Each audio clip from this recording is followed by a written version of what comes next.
what's the likelihood that you're going to remarry in the future? Not likely. And why is that?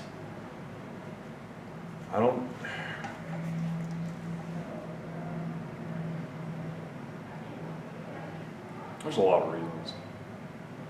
The feminist movement, civil court system, there are no safety nets in place. I know that if I were to marry again, I'm set to lose everything. Right, right. I'm set to lose everything, and I could easily end up in prison. In prison, right. Based on false accusations. Right. That's what I was facing. Yeah. Was prison time. Yeah. Either prison time because I don't have enough money to pay the attorney general, or prison time because they determined that I wasn't safe, or I had abused my child based on what she had said. There are plenty of guys that are serving hard time for false rape accusations. Yeah.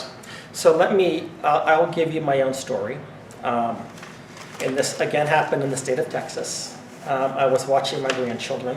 My daughter, almost immediately after my ex-wife filed for divorce, my daughter got pregnant.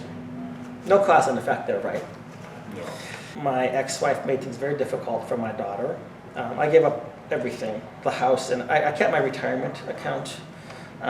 Gave up the house because I had 2 girls that I thought, if I go and just do what the state says, take everything 50-50, split it down the middle, we'll sell the house. They'll have no place to stay. It's basically you either slit your own throat or you slit your children's throats. What are you going to do? Most men will say, Slit my own. Slit my own. And then I found out there was a whole lot of corruption on the other side of it. But then afterwards, so she has the first child. My insurance covered all the expenses. She's making life hard on my daughter.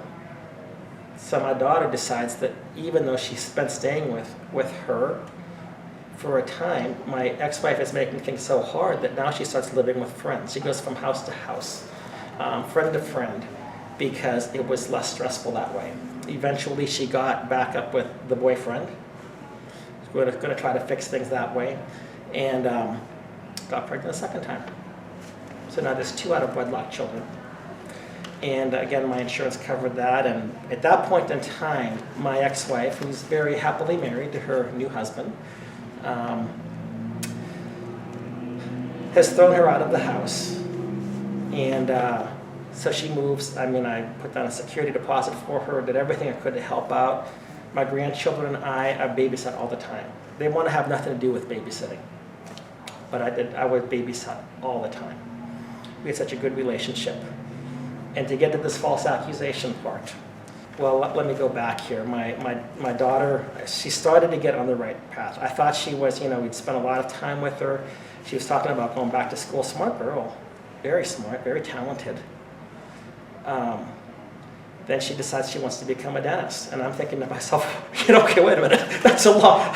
I can do some of this stuff, but it's great. But I'm like, I don't know how long I can keep doing this. I love being with my grandchildren. But for me, I was thinking, this is 6 years, this is 8 years. I'm not a young kid anymore. It's taking some toll on me, and I was working out of state and all sorts of things. But nevertheless, spent all the time with them, and then something happened where my youngest grandson got circumcised at 10 months of age. And she called me up, Dad, and I said, Stephanie, take her to the doctors.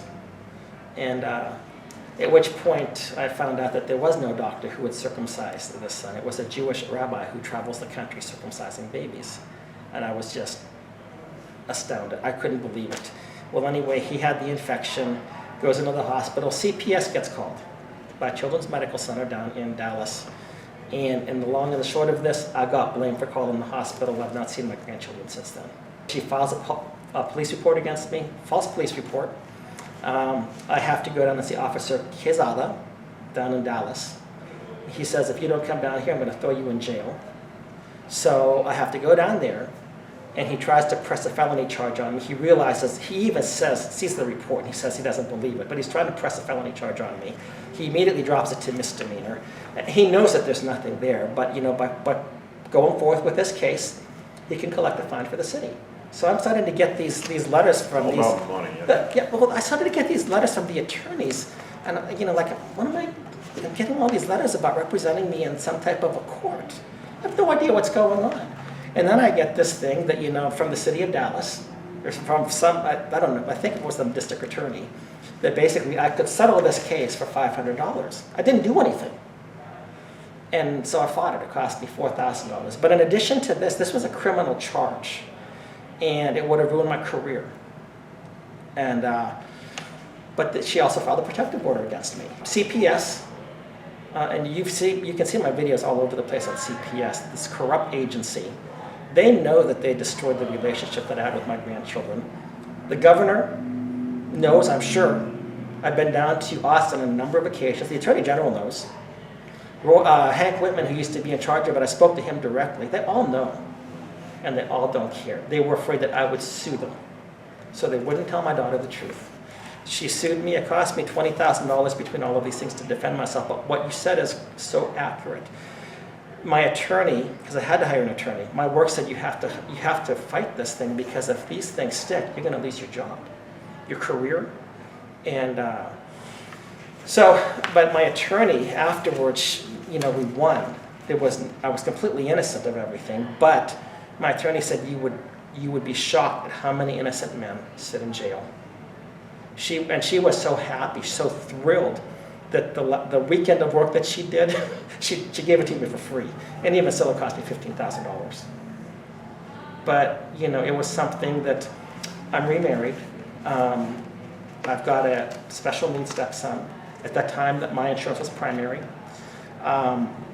There's a number of things that go on in this whole thing, and everything would have been just destroyed over a false accusation.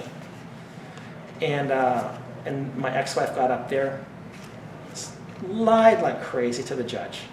The judge, I think, even realized that she was lying, and Oh, they know they're lying, and they don't care. In Right. fact, during mediation one time, Yeah, the mediator was a sitting judge at the time, yeah, looked me in the eye and said, "Mr. Seevers, everybody lies. Nobody cares, yeah, as long as it's not a man." yeah, I added that last part. yeah. No. But it's true. Well, I know it's true. I went to see there, and I'll tell you another thing, because after this happened, my daughter about a year later wrote to me and said, "I'm sorry." And I said, "Well, what are you sorry for? You would have ruined my life." And I said, "Your mother got up on the stand. Her mother went to Bible college. Her mother's a daughter of missionaries. Her mother married a divorced pastor. Godly person gets up on the stand and lies, just commits perjury. My mom doesn't lie." And then that was the end of that. Everybody knew she lied. So I went and I called him Injustice of the Peace, Jack James, out of Rockwall, Texas, Precinct 1, Rockwall, Texas. You can look up my name and his name, and you'll see what I think about him. I go to court, and it's a small claims court. I'm not trying to get any criminal charges. All I want the judge to do is to say, "Ms. Wygant, you lied." That's all I cared about. That I would have a judge that would verify, "Ms. Wygant, according to all the evidence, you committed perjury." That's all I cared about. And he wouldn't even look at that. You know what he did? Everybody's lying but you. Belittling me like that. And I had transcripts, I had everything there. I had text messages, I had emails, I had pictures. What did he need? He wouldn't even look at the evidence.